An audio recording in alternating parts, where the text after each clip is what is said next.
A collision, rivaled like no other.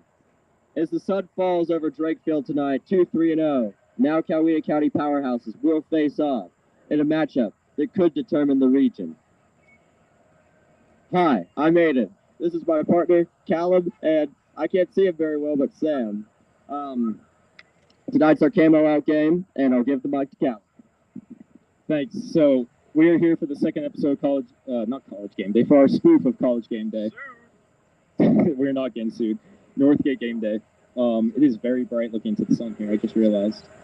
So we just want to start with a basic overview of the game, the history behind it, and then go first into Northgate for Sam. So Northgate and Newnan should be rivals, considering they're only a couple miles apart, but they've only played 5 times in this school's history. Newnan has won all 5. In the early 2000s, they played 3 matchups that were not close at all. And over the last few years, Newnan had Northgate played much closer games, still to Newnan's victory. This year is a lot different. We have a Northgate side that's 3-0, coming off a 49-6 win over Northside Columbus, and you have a Newnan side that's also 3-0, coming off a 52-7 win over Arabia Mountain. So this is Northgate Game Day after all. Sam, do you want to kick us off reviewing the Northside Columbus game? I will. Right out the gates, I just want to say the performance from Northgate on last Friday night was absolutely immaculate. I saw little to no issues with that offense flowing, and that defense, of course, held them to 6 points. That's pretty damn good. Dang. Dr. Mokes, don't sue us. Got something in my throat. That's pretty dang good, if you ask me. Yeah. So, and obviously 49 points.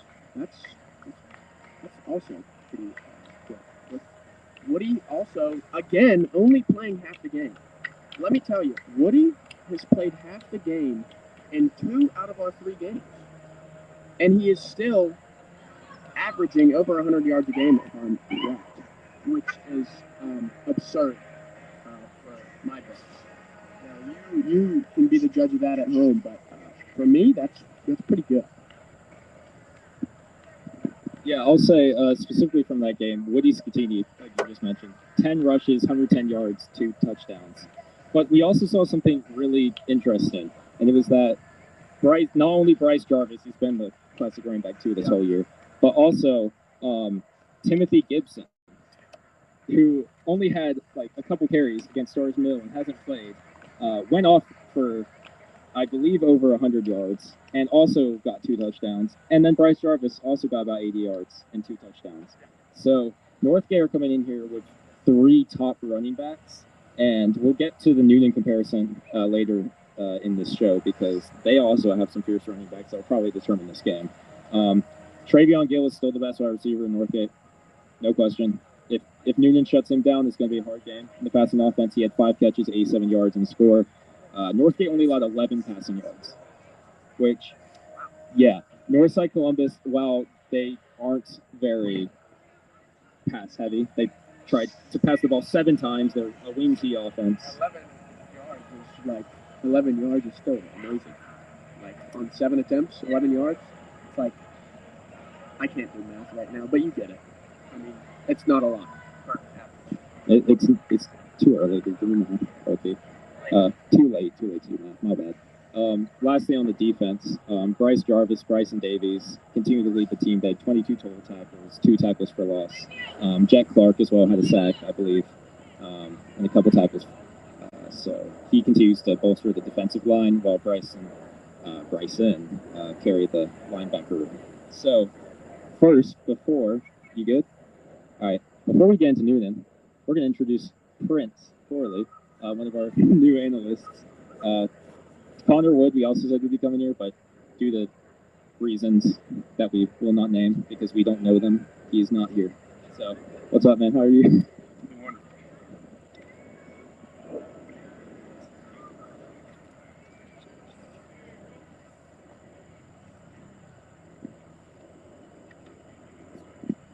All right, sorry, we're doing a transition real quick. So we will transition into Newnan High School. Do you want to? So we all know Northgate this year has really turned the program around, and they're looking to be a good one. But we've got to also analyze the Newnan juggernaut here, all right? Starting with just Brody Campbell. He has 927 passing yards over 3 games. He averages about 441 a game. 141 yards a game. He had an incredible 423-yard game versus East Coweta. 60-56 game of the year, probably. And I know that's early to call. We had a good one here tonight, but man, that game was incredible. No INTs, a 135.8 quarterback rating. Dude's a legend here at Newnan. They have a 3-headed wide receiver monster that helps him with that 927 yards, including Jalen Britt, who has 27 receptions, 243 yards, 4 touchdowns. John Matthews, 17 receptions, 423 yards, and 4 TDs. And Colton Dodds, who has 15 receptions with 246 yards and 3 TDs. Might I just say that John Matthews, he averages 24.9 yards a catch. Like, that is absurd. It is not a question for Chip Walker football to throw it down the field. In fact, I was interviewing him in person earlier this week. He's one of the elders of our community, Mr. Gary Teal, and he said, I'm calling it now. First play is going to be a deep ball. That's quintessential Chip Walker football. And just judging by these receivers, I mean, yeah. Prince, do you think you could take over the running back segment? Everyone, welcome to the show, the great Prince Corley. Thank you. So for Northgate tonight, we're going to have the Trayvon Gill at wide receiver, who averages a whopping 87.7 yards per game.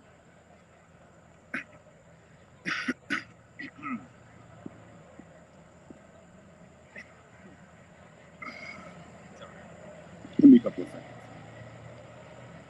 He's got something in his throat. Yeah.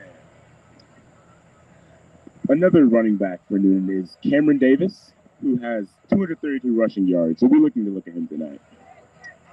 He's averaged 77.3 yards per game and has 5 touchdowns. Another receiving player is John Matthews, who's the wide receiver. He has 423 receiving yards with 141 yards per game.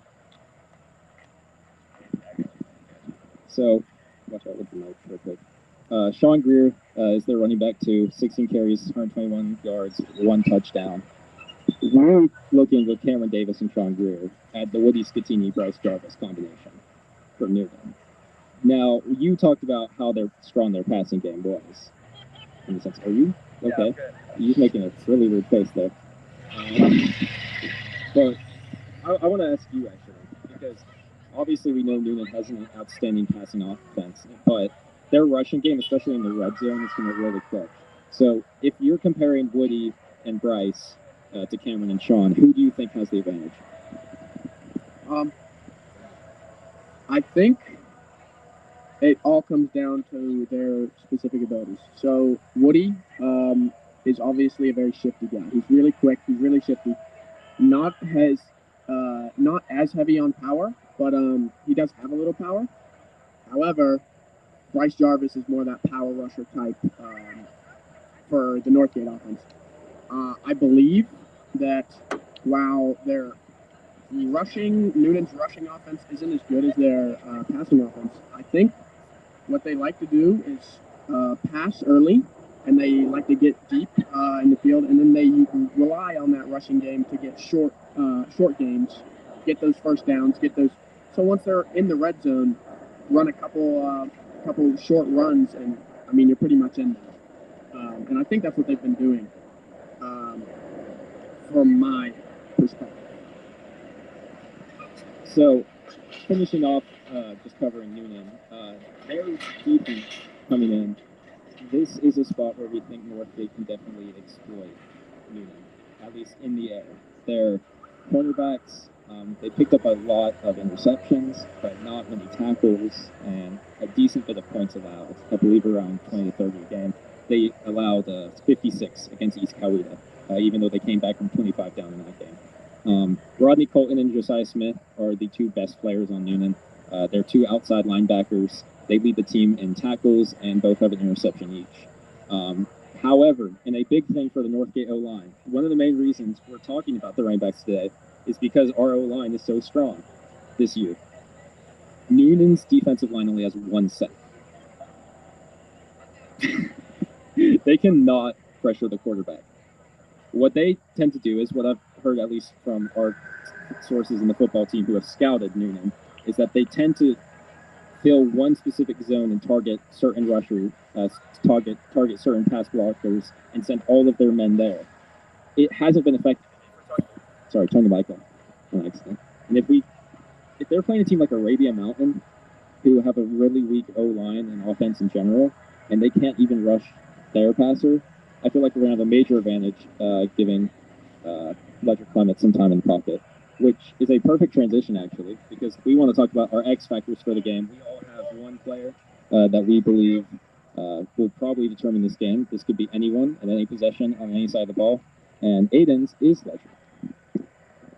So, X Factors is basically describing the keys to victory for both teams of the game. And from what I observed in the game against Northside Columbus, I would like to touch on Ledger Clement's performance. Ledger Clements, when he throws 15, 20-yard passes, he's the man. He's the dog. He's accurate. And you know what? He rolls with it. But what I noticed in our game against Northside Columbus is sometimes when he gets nervous, he throws the ball deep. And that usually results in an interception. He has 3 touchdowns and 3 interceptions this year. The key to the victory tonight is Ledger not getting nervous, not throwing those deep passes, letting the O-line give him time to make those 15, 20-yard throws. Obviously, we've got Woody Shattini. Woody Shattini, I'll just touch on him against the game against Northside Columbus. Woody Shattini is hard to tackle. He stiff-armed, I believe, 4 guys on one play. He's a dog.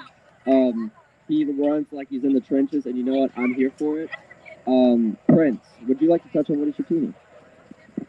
So, personally, my X factor for the game, I think that his pace really is what's going to get us there, because I feel like he'll really be able to break down Newman's defensive line, because he is quite the shifty guy. He's not that tall, so he can wiggle his way through certain spaces. And I really think he's going to pull through for us tonight.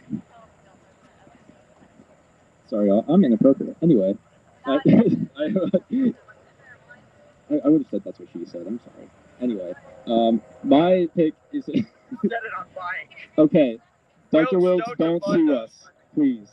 We are sponsored by the school. Hopefully, for after this. Anyway, Newnan kicker, Quint Johnson is my pick for the X Factor, because we see a lot in high school that kickers struggle in general, a lot. Not Northgate. We do have a really good kicker this year in Charlie.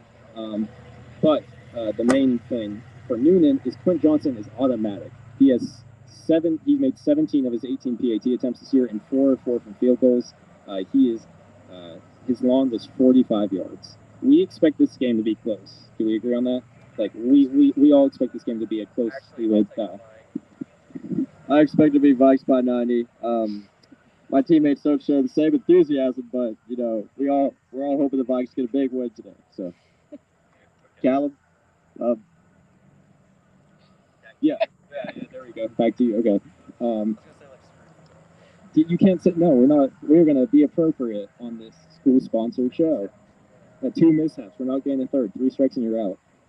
But no. Anyway, we expect this game to be close. We know Newnan can throw the ball in the clutch. They averaged 28 points per game in the 4th quarter. That's insane. I mean, they averaged 55.3 points per game this entire season. Northgate's points per game for the entire game is 29.3. Newnan scored nearly that same amount in the 4th. We know they can drive the ball down the field quick, in the air, and get into clutch positions, whether that's a touchdown or field goal range. And so Quint Johnson for sure is going to come up huge in this game. That I was not expecting that to take a roll out. Wasn't expecting you to take the kicker route there, but Hey, I did it last I think week, that's so fair. Okay, yeah. Kickers Um, matter, you know? That is matter. true. Kickers Kickers matter. do matter. Hashtag kickers matter. Young Ho Koo Does not matter. does not matter. Whoa. But that's a show for that's not our show. Chris Boswell is the best kicker in the NFL. Sorry, had to say it. Anyway, my my X factor. I'm gonna go to the Northgate defense and stopping this Newnan. I don't know if I want to say D-line. Do I want to say secondary? I'm gonna go D-line. I'm gonna go Jet Clark in the middle of the field. I want to see a lot from him today. I want to see a lot of QB pressures. As we know, they're a pass-heavy offense. I think that if Jet Clark can get in the backfield and cause some disruption to that QB, this game will be completely different than if there was no QB. That was probably one of my favorite segments that we've done in this very short show, second episode. But we're going to transition now into, what was that? Is that your ringtone? That was impressively loud. Okay, so we're going to transition into the teams around the region this week. How they performed. I hope the mic picked that up. It didn't pick it up. That's his ringtone, just sounding like a piano. Sing us a song to the piano band. Sing us a song tonight. We're all in the mood for a melody. And you've got us feeling like Northgate's going to be through there. Beautiful. Okay. So I'm going to go ahead and split this up right now. So I'm going to cover some of the private schools, Trinity, Christian, and Heritage, the Heritage School. I'll also touch on the Grange, since I was there for the Grange Trinity game last week, which if you do want to watch our post-game recap of the game, you can on YouTube right now. It was me and Jace Willoughby, who's in the band, so that's why he's not He here. actually passed behind us just a moment ago. He did, yes, and he was very happy, or sad. I don't know. Band kids can vary. And Hey, Last time I checked, this is a bad kids game day. It's Northgate game day. Chop chop. I'm sorry, we have like 30 minutes to kill. continue. Okay, anyway. So, and then if you want, when Sam's stepping out, we can get into Macintosh tomorrow. You can get into some of the other region games. So Trinity Christian and LaGrange faced off last week at Trinity. LaGrange came out as 35-23 winners, mainly thanks to a former Northgate quarterback, actually, and Dylan Barber, who, I gotta say, he kind of sort of reminds me of Patrick Mahomes. On a serious note, and that wasn't just for Duke Sutherland at home, who is in Kennesaw or something right now. Rest in peace, Duke. He was a great headgear pick last week. He's not dead, okay? He's not dead, but you get the point. We are clarifying that. Everything's fine. He led the offense spectacularly well. He has more rushing yards than passing yards on the season.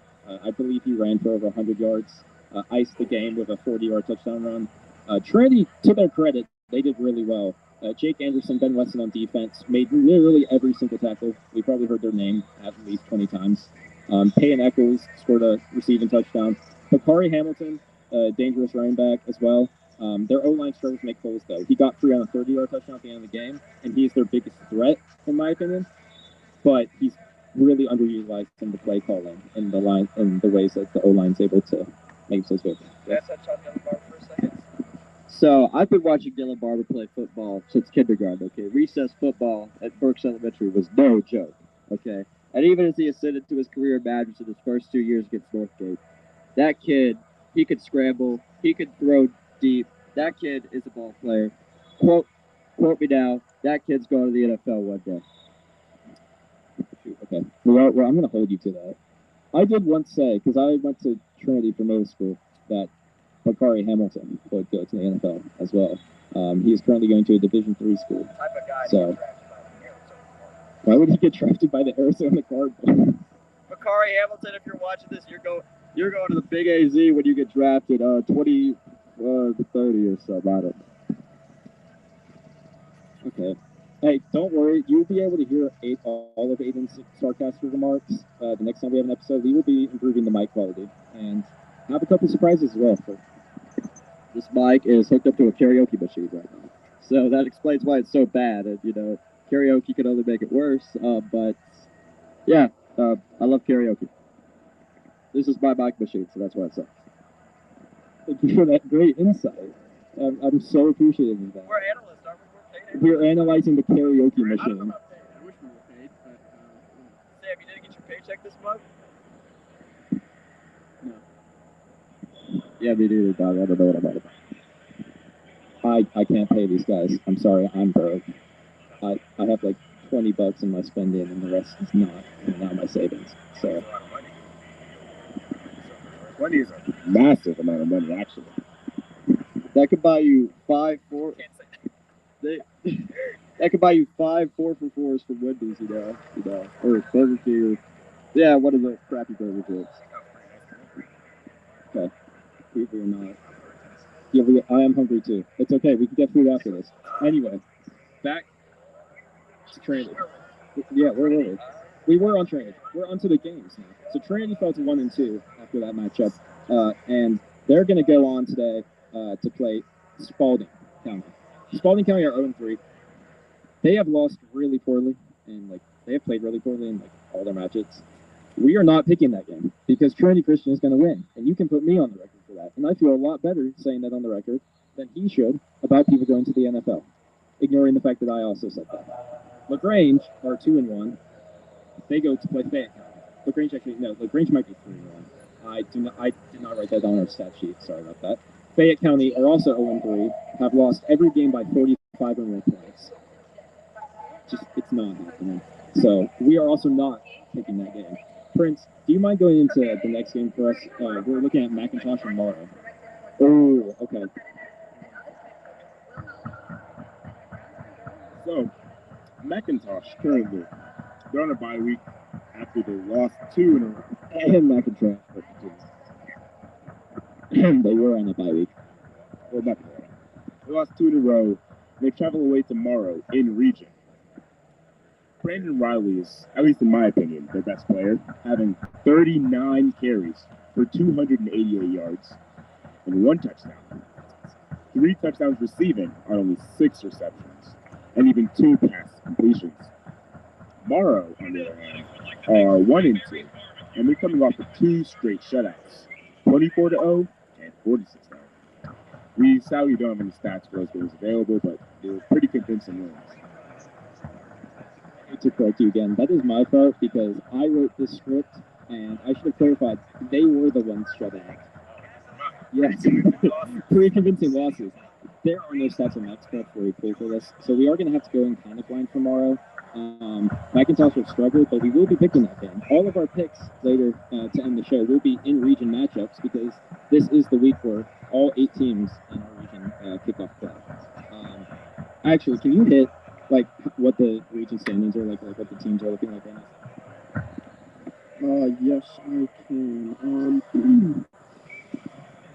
First week of region games. Sorry, got a little something in my throat there.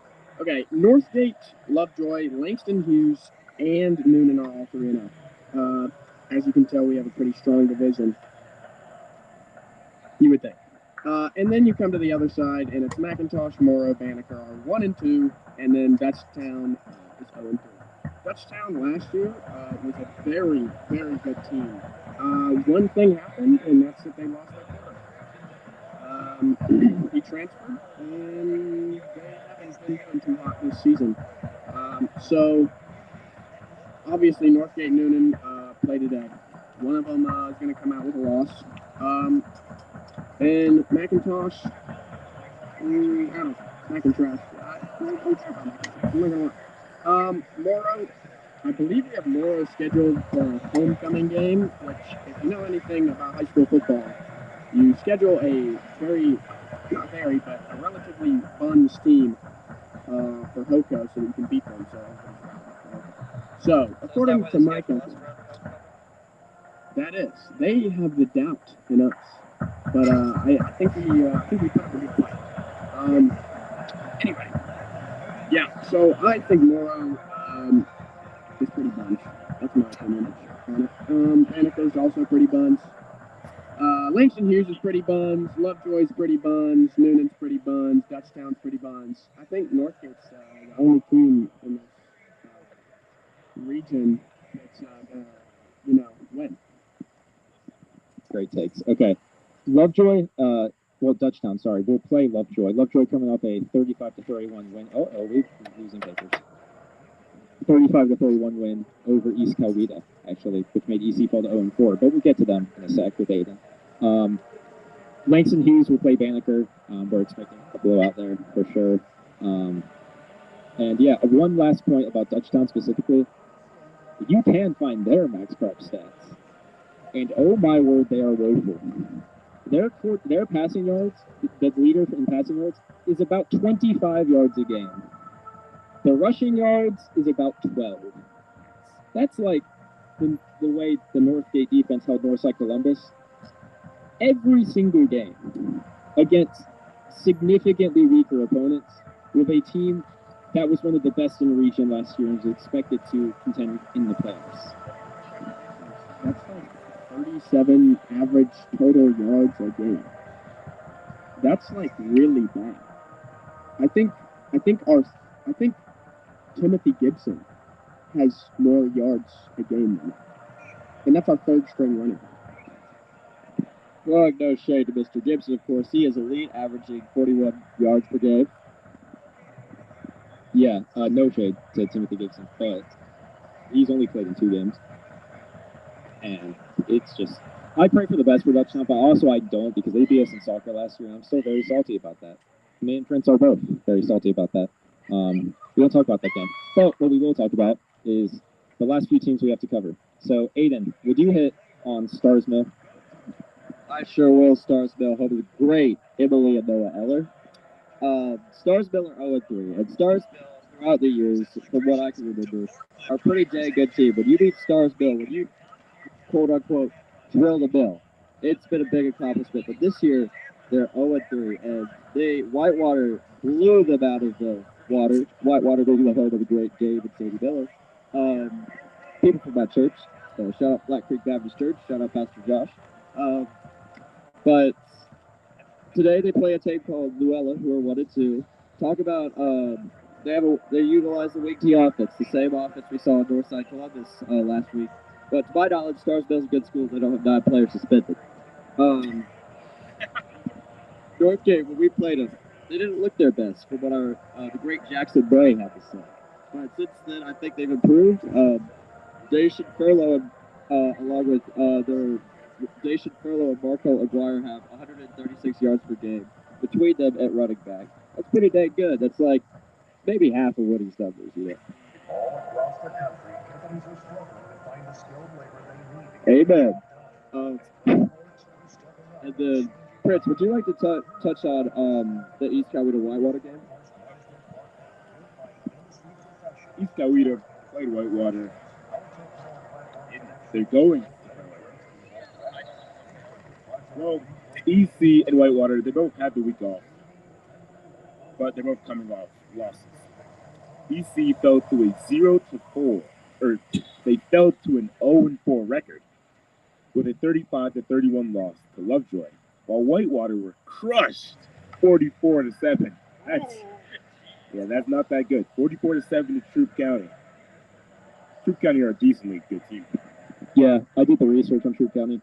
I believe they took out who was the team that Sandy Creek beat? I'm trying to remember now.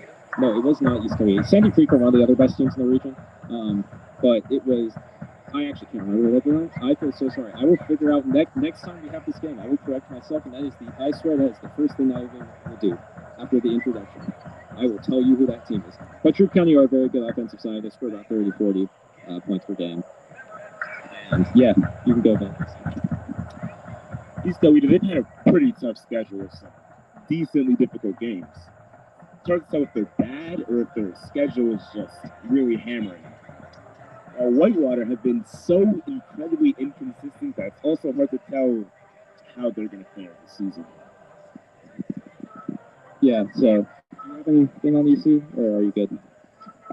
EC has been beat and battered from what I can tell. They've had a tough schedule. Obviously, the heartbreaker here at Drake Stadium 3 weeks ago. I remember it so clearly. I walked in to take the SAT, and It was in East Coweta, of all places, and the girl beside me did not get enough sleep. You want to know why? She had to watch the heartbreaker here at Drakeford. She had to watch EC blow that 49-24 lead. It's hard to tell if EC is consistent because they have a tough schedule, so you got to give them the benefit of the doubt. But they blow 49-24 leads, and I don't know, Cal. 49-24 leads midway through the third quarter. That's quintessential football to keep that up. I mean, last time I remember a Georgia sports team blowing a 25-point lead in a big game was the Falcons at Super Bowl 51. Beautiful day. Quite frankly, Tom Brady, you're the GOAT. Patrick Mahomes will not take that from you. I agree on the last statement. This show, at least because I made the show, I can say this. This show does not endorse that we supported the 28-3 blowy lead of the Atlanta Falcons. I did. He is a New Orleans Saints fan. I feel so sorry for you, Aiden. You have Spencer Rattler at your quarterback position. You have ugly uniforms, and you're in salary cap hell. You know who doesn't have salary cap hell, and you know who doesn't have Spencer Rattler at their quarterback, and you know has beautiful uniforms? Viking Nation. Yes, we are blessed by having Ledger Thomas instead of Spencer Rattler. But we have about 15 minutes to go before our show ends, so that gives us a perfect time to get into our game picks. We, as I said earlier, we have the four region games that we're going to pick. So Macintosh versus Morrow, Lakes and Hughes versus Banneker, Dutchtown versus Lovejoy, and then the big one going to be played right behind us, Northgate versus Newnan. Let's start with Macintosh and Morrow. Why aren't we all looking backwards? Oh, okay. We're just admiring the LT shirts. Backup quarterback legend Logan Taylor, LT. He did play in the last game, and I believe he did not throw a touchdown, but he completed a couple passes. That's our GOAT. Hopefully we don't have to see him tonight because we don't know what's anything on Ledger. That's bad, but LT is the GOAT. Anyway, Sam, do you want to? Actually, one more thing. We don't have a guest picker, unfortunately. We attempted to contact multiple high-level individuals in the city, and they either politely declined, wanted to but were busy, or never got back to us. So we will try and get a picker next week, and for now, you're just stuck with us, and the Camo Man will go first. Remind me, what's the first game? Macintosh Morrow. I just call both of these teams trash. And while they are both trash, it's Mac in Trash, which is their proper name. So I'm going to go with Morrow. I got burned last week because I believe I did pick Macintosh. You did. Yep. And they got killed. Yeah. And I don't want to make that mistake again. But I might, because I am going to pick Macintosh. We know nothing about Morrow, but being shut out twice in a row by not so great football teams in Middle Georgia is very concerning. And we at least know that Macintosh has pieces on offense that are productive. I hate them too. We're going to beat them. But for this game, Macintosh will win. If I had to pick between Macintosh and Morrow, I think I'd go with Morrow, I'm not going to lie. I like their logo. Looks pretty nice. And I don't like Macintosh, so I think Morrow have it in the bag. If you keep up with pop culture at all, you should be aware of the Edward R. Murrow Award, named after one of the biggest prizes a television show can get in journalism. It is prestigious. Macintosh, Mac and Trash. I think you could tell who is better just based off the name alone. I don't even have to go in sets. Give me Morrow just because I don't like Macintosh. That was great analysis, guys. Shout out to Edward R. Morrow. I have no idea what you did. I hope you did something. We hope that Edward R. Morrow did something. I've never heard of that award. Person in history. I would look really bad Dr. on Brooks, you. accept my resignation. Okay, so if we find out that this Morrow guy is a bad person, in fact, which hopefully not, because he has an award named after him, he's Googling it right now. He's a broadcaster. That is all. We will not get canceled by Dr. Brooks today. Hooray to everyone involved. Next game, not a hooray to one specific team, because it's Langston Hughes versus Banneker. And, yeah, do you just want to finish this? Langston Hughes. Langston Hughes. Langston Hughes. Banneker, I hardly know her. Langston Hughes. Okay. Yeah, Vanderbilt's struggling in sports. I mean, they're like 30 minutes up the road from us, but it's just unfortunate that they can't field a. Okay, please stop. It's really unfortunate that they can't field a single competent sports team. We also know soccer is not very good. So this game might be a little closer because yes, Dutchtown have struggled. Yes, their yards per carry are very, very, very, very bad. But they still have a good bit of the team that brought them into success last year, and they're playing a Lovejoy team that has some very high quality wins, but is also not perfect. I believe they're 3-1 in the season. So who do you think they are? For me, this is a difficult matchup. I think this is definitely the hardest one we picked yet so far. Like, Dutchtown is 0-3, but they are still a very good football team. And also, Lovejoy is also a very good football program. So it's very difficult to choose, but I think I'm going to take Dutchtown. Not so fast, my friend. Not so fast. Because Lovejoy has a pretty strong passing game.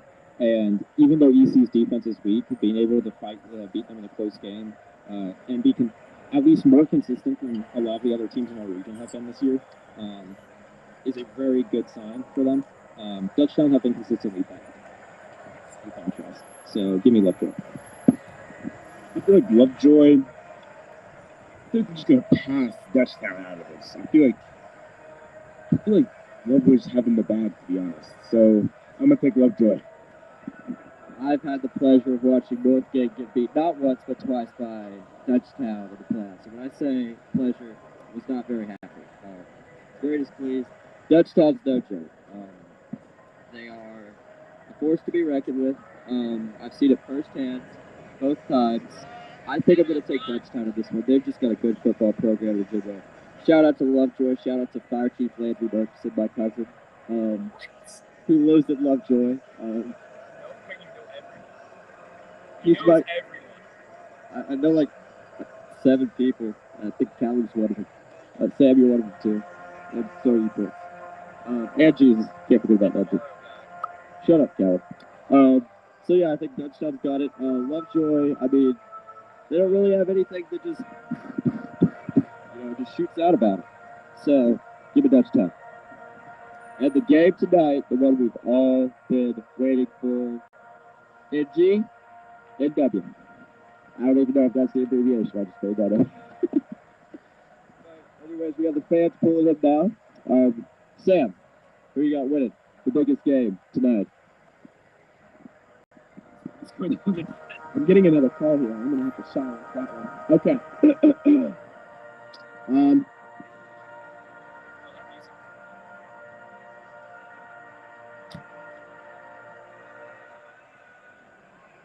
Northgate Vikings. Wow! The camera should have picked up the beautiful music coming from the band, angelic, in fact, that might bless this Northgate team. And I mean, obviously, we're looking at a team with a very good running back, a very strong defense, a very good kicker impact, even too. But unfortunately, I'm going to have to say not so fast again.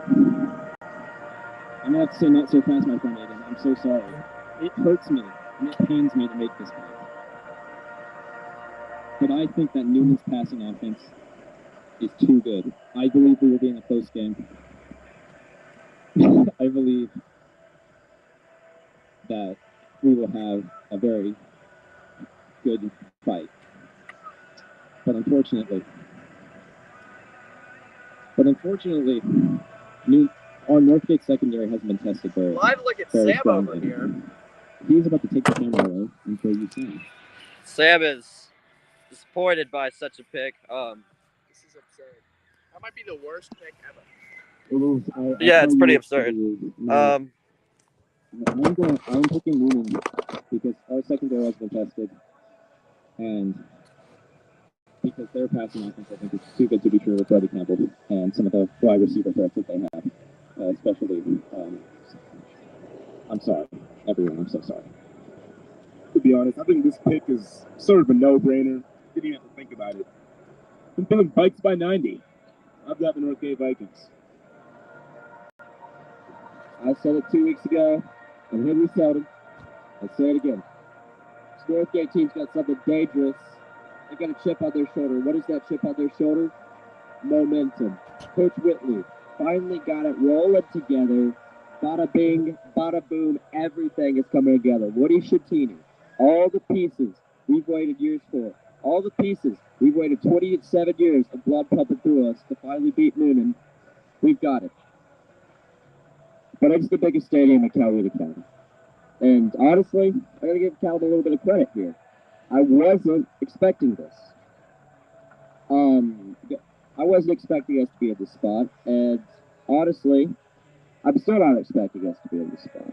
I think Newnan is going to expose a lot of Northgate's flaws tonight. I think Cameron Davis and Brady, I already forgot his name, Brody Campbell. I think they're going to have a game of the day. And so I think my pick is obvious. I will be doing the great headgear in substitution for the great Duke Sutherland. But the headgear is simple. Give me my first love. Vikes by 90. Callum, you're a traitor. Thank you all.